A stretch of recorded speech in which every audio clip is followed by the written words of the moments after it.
warahmatullahi wabarakatuh. Perkenalkan, saya Rian Prayudi Saputra SHMH, dosen Prodi S1 Hukum, Fakultas Hukum Universitas Pahlawan Tuanku Tambusai. Pada kesempatan ini, saya akan menjelaskan mata kuliah yang saya ampu, yaitu mata kuliah Hukum Pidana. Mata kuliah Hukum Pidana merupakan mata kuliah wajib yang diperoleh mahasiswa di semester 3 dengan banyak SKS, yaitu 4 SKS. Adapun capaian pembelajaran mata kuliah Hukum Pidana ini adalah: yang pertama, mahasiswa mampu menjelaskan pengertian hukum pidana, sejarah hukum pidana. Yang kedua, mahasiswa diharapkan mampu menjelaskan jenis-jenis dan unsur tindak pidana, pengertian strafbarvet atau tindak pidana, dan subjek hukum pidana. Yang ketiga, mahasiswa diharapkan mampu menjelaskan delik percobaan dan delik penyertaan. Yang keempat, mahasiswa mampu menjelaskan apa saja kejahatan terhadap jiwa, kejahatan terhadap tubuh, dan berbagai macam kejahatan yang terjadi. Berikut saya akan mendeskripsikan gambaran umum tentang proses pembelajaran selama 1 semester pada mata kuliah Hukum Pidana. Yang pertama, perkuliahan dilaksanakan sebanyak 16 kali pertemuan dalam 1 semester, yang terdiri dari 14 kali pertemuan teori plus 2 pertemuan yang dikhususkan untuk pelaksanaan UTS dan UAS. 2. Pada mata kuliah ini, mahasiswa belajar tentang pengantar hukum pidana, sejarah hukum pidana, masalah delik, subjek hukum pidana, jenis-jenis dan unsur tindak pidana, pengertian strafbarvet atau tindak pidana, delik percobaan, delik penyertaan, dan berbagai macam kejahatan yang terjadi. Berikut saya mendeskripsikan rincian kegiatan pembelajaran yang dilaksanakan pada video pembelajaran ini. Pelaksanaan kegiatan pembelajaran pada pertemuan keempat. Yang pertama, mahasiswa mampu menjelaskan hukum pidana. Yang kedua, mahasiswa mampu menjelaskan pengertian strafbarvet atau tindak pidana. Untuk sistem pembelajaran yang digunakan di Fakultas Hukum Universitas Pahlawan Tuanku Tambusai yaitu sistem pembelajaran hybrid, di mana kuliah dilaksanakan 50% daring dan 50% luring, di mana untuk aplikasi yang digunakan untuk daring yaitu Zoom Meeting dan Google Meet, dan sedangkan metode pengumpulan tugas dilaksanakan dengan mengumpulkan soft copy melalui email dosen. Untuk metode pembelajaran yang saya gunakan yaitu diantaranya: 1. Metode ceramah, kedua metode diskusi, ketiga metode tanya jawab, dan yang keempat pemberian tugas kepada mahasiswa. Kemudian untuk sistem penilaian dibagi dalam beberapa bentuk tes uraian, membuat resume, membuat makalah, UTS, dan UAS. Berikut video kegiatan pembelajaran pada pertemuan keempat. Selamat menyaksikan. Assalamualaikum warahmatullahi wabarakatuh. Waalaikumsalam warahmatullahi wabarakatuh. Selamat siang. Apa kabar Anda semua? Baik. Nah, ya. Hari ini siapa yang tidak hadir? Berapa orang? Reno? Kita 5 orang, Pak. 5 orang, banyak sekali yang hadir. Iya, Pak. Kenapa? Faktor hujan, Pak. Faktor hujan. Yang nggak apa-apa. Nanti di absen nanti ya. Iya. Belajar pertemuan. Oke, materi kali ini ialah strafbarvet, yang atau disebut juga dengan tindak pidana. Ya. Berarti yang minggu kemarin ada yang ingat materinya apa? Minggu kemarin? Norma, Pak. Norma. Siapa? Tunjuk tangan. Siapa? Saya, Pak. Nah, Yosi. Apa pengertian dari norma? Norma adalah suatu ketentuan yang mengatur tingkah laku manusia dalam bermasyarakat.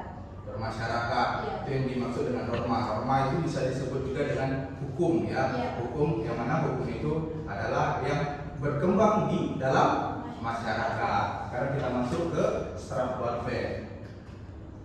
Pengertian dari tindak pidana atau yang disebut juga dengan strafbarvet. Tindak pidana atau strafbarvet merupakan suatu perbuatan yang mengandung unsur perbuatan atau tindakan yang dapat dipidanakan. Nah, di sini ya intinya merupakan suatu perbuatan atau tindakan yang dapat dipidanakan. Ini perbuatan yang macam mana? Retno? Seperti kekerasan ataupun pencurian. Ya, itu betul ya. Termasuk juga perbuatan yang dilarang oleh undang-undang. Kita lanjutkan. Dan unsur pertanggungjawaban pidana kepada pelakunya. Nah, di sini ada namanya pertanggungjawaban pidana kepada pelakunya. Di sini siapa yang dapat menjelaskan apa itu pertanggungjawaban pidana? Tunjuk tangan. Yosi? Apa Yosi? Pertanggungjawaban pidana itu sudah diatur di dalam undang-undang yang diatur di dalam pasal 1 ayat 1 KUHP, Pak. Apa itu? Menurut pendapat Yosi. Pasal 1 ayat 1 apa itu? Suatu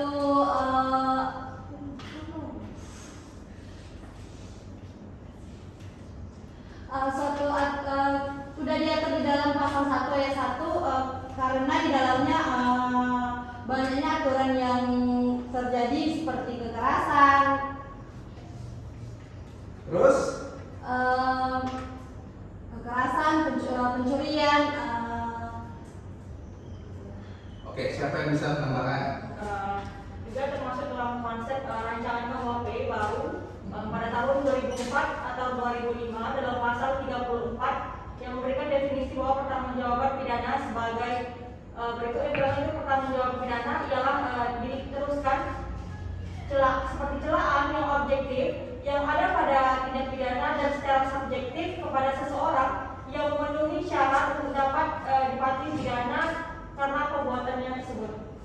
Jadi pertanggungjawaban pidana itu merupakan apabila ini ada seseorang melakukan suatu perbuatan pidana atau tidak pidana, perbuatan yang dilarang oleh undang-undang. Jadi orang tersebut dapat mempertanggungjawabkan pidananya, dalam hal apa? Mulai dari sanksi, karena kemarin kita belajar tentang sanksi norma, sanksi norma. Apa aja normanya? Ada 4, Pak. Coba Yosi. Norma agama, norma kesusilaan, kesopanan, dan norma hukum. Norma hukum.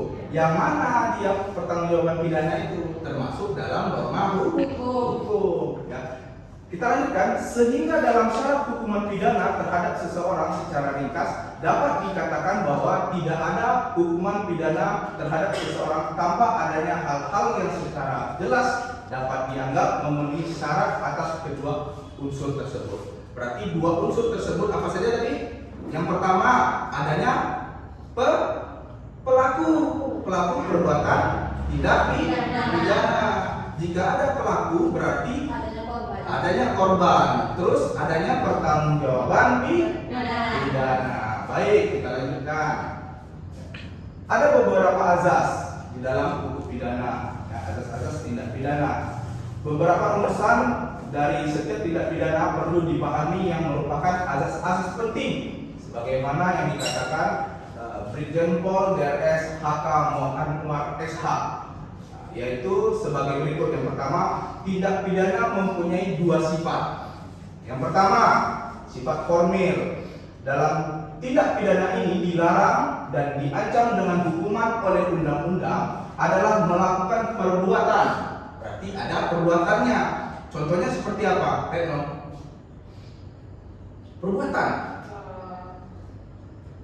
Misalnya ini, contohnya seperti ini, Contohnya saya mencuri pena atau HP Retno. Nah, itu perbuatan atau tidak? Perbuatan, ya kan? Berarti perbuatan yang dilarang oleh undang-undang, itu formilnya. Berarti dengan selesainya perbuatan tidak pidana yang terlaksana. Berarti contohnya seperti ini saya ulangi. Ini HP, saya ambil, saya masukkan ke saku. Itu perbuatan apa namanya? Pencurian.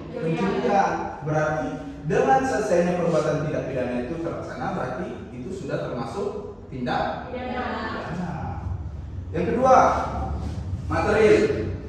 Dalam jenis tindak pidana yang dilarang dan diancam dengan hukuman oleh undang-undang adalah timbulnya suatu akibat.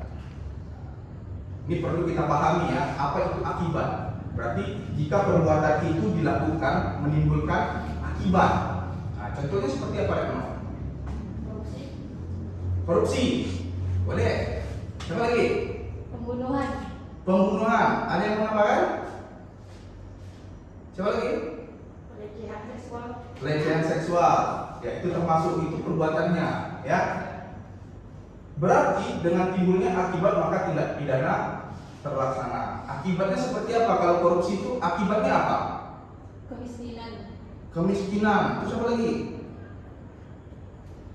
Kerugian negara. Ya.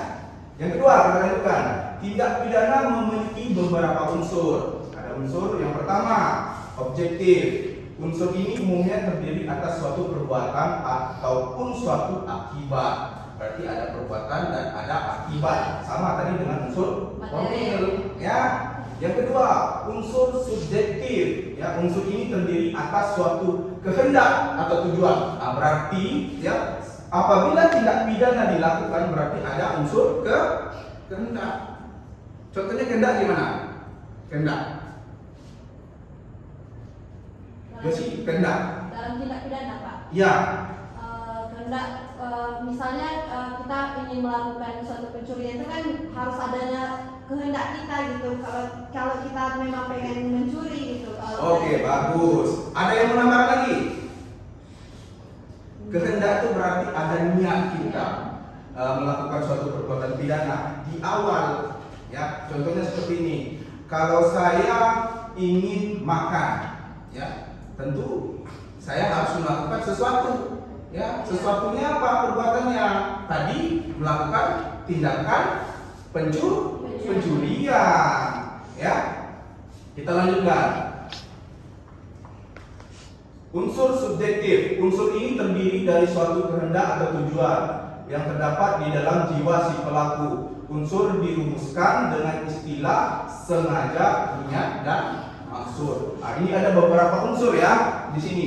Lihat. Yang pertama itu ada istilah sengaja. Berarti perbuatannya bukan berarti ya tanpa disengaja, tapi sengaja dilakukan. Ya. Ada maksud dan tujuan. Betul, Retno. Ya. Contohnya sengaja di mana? Saya sengaja memukul orang. Gitu. Gak mungkin kan? Tiba-tiba saya pukul, bang. Tidak sengaja. Gak mungkin. Pasti ada unsur sengaja di situ. Ya, terus ada niat, niat yang tadi, ya. Kalau kita ingin melakukan, ingin mempunyai sesuatu, misalnya ingin melakukan sesuatu untuk mencapai sesuatu, tentu harus ada niat. Dalam bahasa Belandanya namanya mensrea, niat, ya. Unsur dari hati, dari pelakunya. Ada maksudnya, maksudnya ini yang tadi. Maksudnya untuk apa? Yang pertama, kalau korupsi maksudnya untuk apa? Memperkaya diri ataupun orang di sekitarnya, memperkaya diri. Ada lagi? Apa Reno? Maksud tindak pidana lain selain misalnya korupsi. Contohnya apa? Pembunuhan. Apa maksudnya? Contohnya? Misalnya dia ada niat balas dendam sama seseorang. Balas dendam, ya. Nah, itu dia. Berarti ada istilah sengaja, niat, dan maksud. Yang ketiga, tindak pidana terdiri atas yang pertama, tindak pidana dolus atau tindak pidana yang dirumuskan. Yang kedua, tindak pidana korpus atau tindak pidana yang dilakukan dengan sengaja. Sama dengan tadi ya, dengan sengaja. Yang keempat, tindak pidana mempunyai bentuk. Yang pertama yaitu pokok, di mana semua unsur dari tindak pidana dirumuskan. Berarti tindak pidana pokoknya, ya, pokoknya itu contohnya seperti apa? Pokoknya misalnya tadi kita kembali lagi di awal ya, ada pencurian, itu tindak pidana pokok ya. Ada tindak pidana apa lagi namanya, penganiayaan. Apa ya sih, kamu yang tahu ya sih tindak pidana? pencurian, pembunuhan, pemerkosaan, dan pelecehan seksual. Oke, bagus ya. Yang kedua ada gateway deficit ya, di mana hanya disebut nama kejahatannya disertai dengan unsur pemberatannya. Nah, di sini ya kejahatannya itu ada unsur pemberatannya. Contohnya seperti apa? Contohnya seperti yang pertama, misalnya si Retno yang melakukan tindak pidana pencurian. Di dalam melakukan tindak pidana pencurian, Retno melakukan tindak pidana yang lain. Contohnya apa? Penganiayaan. Nah, di situ ada unsur pemberatannya. Yang selanjutnya ada privilege, ya, di mana hanya dicantumkan nama kejahatannya yang disertai unsur peringanan. Ada tindak pidana itu yang mempunyai unsur peringanan, ya. Nah, tadi apabila kita melakukan sebuah tindak pidana, contohnya ini pencurian. Pencurian itu kan ada yang ringan, ada yang berat. Pencurian yang ringan apa contohnya? Pencurian itu apa contohnya? Anda tahu? Tadi, misalnya pernah nggak lihat berita dulu di TV? Ada seorang nenek mencuri kayu bakar, ya. Nah, tentu nggak mungkin apabila kita mengikuti pidana positif di Indonesia, ya, hukum positif di Indonesia, pasti hukumannya sama, rata semuanya, kan? Tapi tujuannya bukan itu, ya. Dilihat dulu unsur peringanannya, kenapa nenek itu mencuri, apa yang dicurinya, ya. Nggak bisa sembarang menghukum atau mengadili, ya. Paham sampai di sini? Paham. Sebelum kita masuk ke materi berikutnya, ada yang mau bertanya? Ada yang mau bertanya? Oke, Nurfaliza. Assalamualaikum warahmatullahi wabarakatuh. Waalaikumsalam warahmatullahi wabarakatuh. Baiklah, saya akan bertanya, bagaimana seseorang dikatakan melakukan tindak pidana? Bagaimana seseorang melakukan tindak pidana? Ada yang bisa menjawab? Tadi ini sudah kita jelaskan. Retno, coba jawab. Bagaimana seseorang bisa disebut sebagai pelaku tindak pidana tadi, ya? Oke, Retno, coba. Sebelum sudah kita terangkan. Bagaimana? Tadi ada unsur tadi. Unsur apa aja, Retno? Ada unsur sengaja tadi. Terus ada unsur niat. Nah, ini kita lihat lagi, ya. Apa nih? Sengaja, niat, maksud. Itu dia. Itu dia Nurfaliza, ya. Itu apabila orang melakukan tindak pidana, itulah dia jawabannya. Ada sengaja, ada niat, dan maksud. Oke, kita lanjut. Unsur-unsur tindak pidana menurut Simons. Nah, ini Simons ini merupakan suatu pakar hukum pidana, ya. Yang diantaranya memang banyak selain Simons ini juga, nanti mungkin bisa kita lihat di slide ini. Yang pertama, perbuatan manusia. Nah, di sini berarti yang melakukan subjeknya siapa? Manusia, ya. Ada perbuatan positif, negatif, ya, berbuat, tidak berbuat, ya, dan membiarkan. Ini loh, ini tengok, ada positif, negatif, berbuat, tidak berbuat, dan membiarkan. Berarti, ya, kesimpulan di sini, ya, dari poin pertama, membiarkan itu apa? Membiarkan.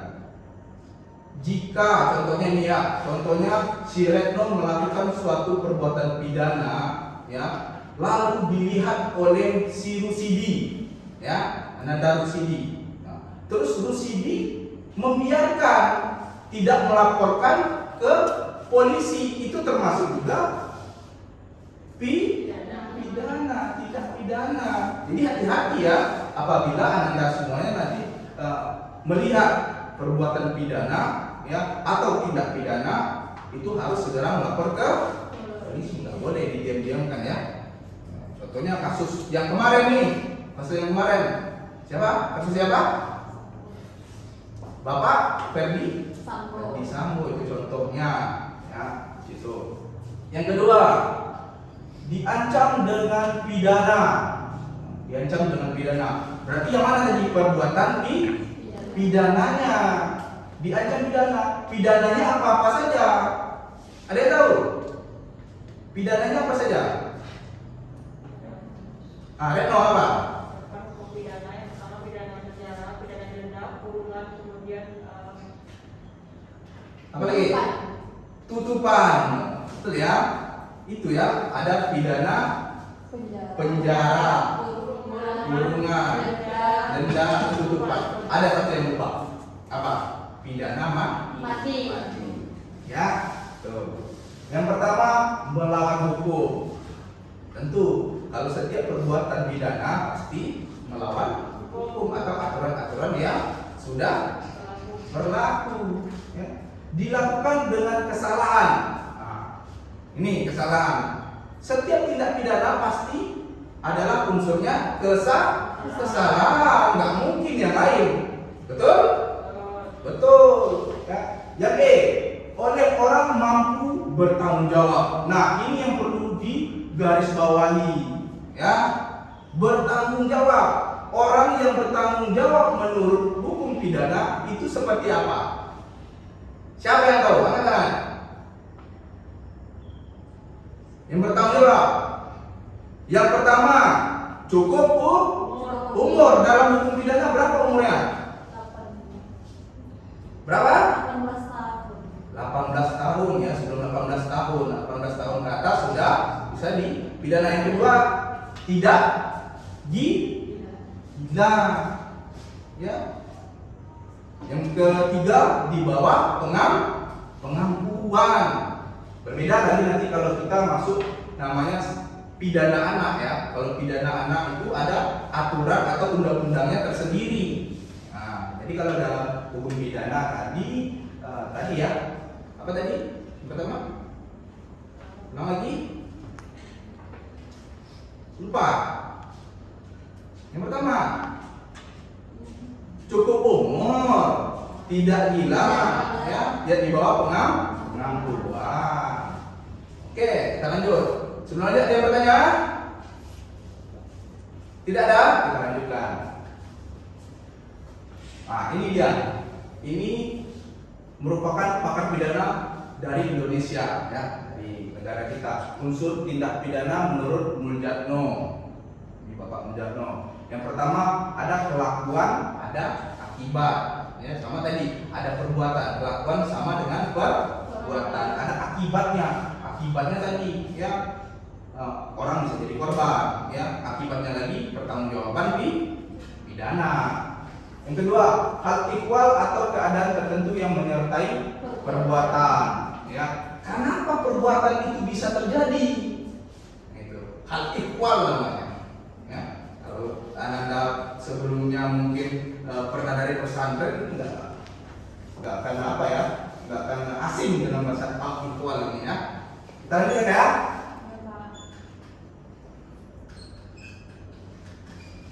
Kita lanjutkan. Nih, pertanggungjawaban pidana.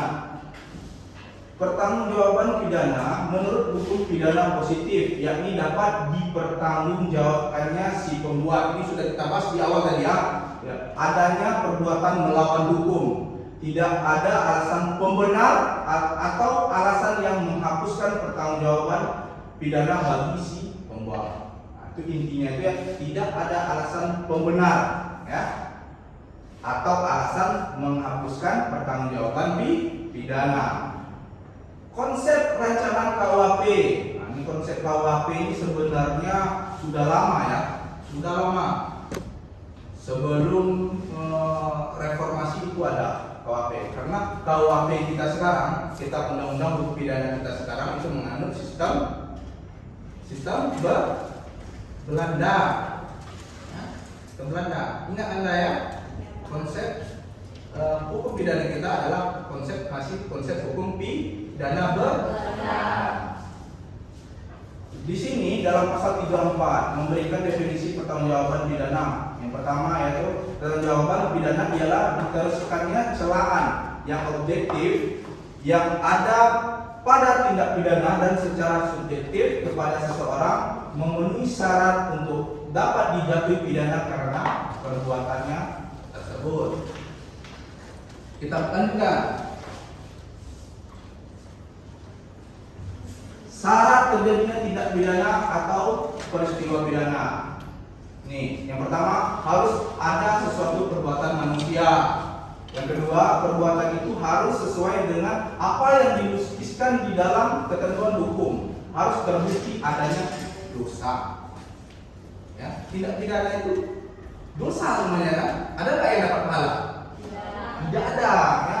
pada orang yang berbuat, yaitu orangnya harus dapat dipertanggungjawabkan, perbuatan itu harus berlawanan dengan hukum dan undang-undang. Ya, oke. Sampai di sini ada pertanyaan? Ada pertanyaan Anda? Sebelum saya akhiri? Atau kesimpulan? Coba Retno beri kesimpulan terhadap materi yang kita bahas pada hari ini. Coba. Ya. Baiklah, kesimpulan terkait materi yang dipaparkan itu yang pertama terkait standar fair atau tindak pidana. Standar fair atau tindak pidana merupakan suatu perbuatan yang mengandung unsur perbuatan atau keadaan dan dipidanakan dan pertanggungjawabannya terhadap pelaku dan dapat dipidanakan jika terdapat kesalahan yang melanggar hukum ataupun undang-undang. Oke, bagus Retno. Ya. Ada lagi? Ya, kalau tidak ada lagi, ya kita akhiri perkuliahan pada sore hari ini. Ya, kurang lebih nanti di materi selanjutnya akan saya share ya. Nanti mau dipelajari dulu sebelum kita masuk ke materi berikutnya minggu depan ya. Oke, kurang lebih saya mohon maaf. Assalamualaikum warahmatullahi wabarakatuh. Waalaikumsalam warahmatullahi wabarakatuh. Demikian PDD UKT-PT bidang pengajaran atas nama Rian Prayudi Saputra SHMH. Pada bagian deskripsi, saya telah melampirkan link RPS yang dapat diakses. Semoga apa yang saya sampaikan pada kesempatan kali ini bermanfaat dan sampai jumpa lagi di kesempatan lainnya. Wabillahi taufiq wal hidayah. Assalamualaikum warahmatullahi wabarakatuh.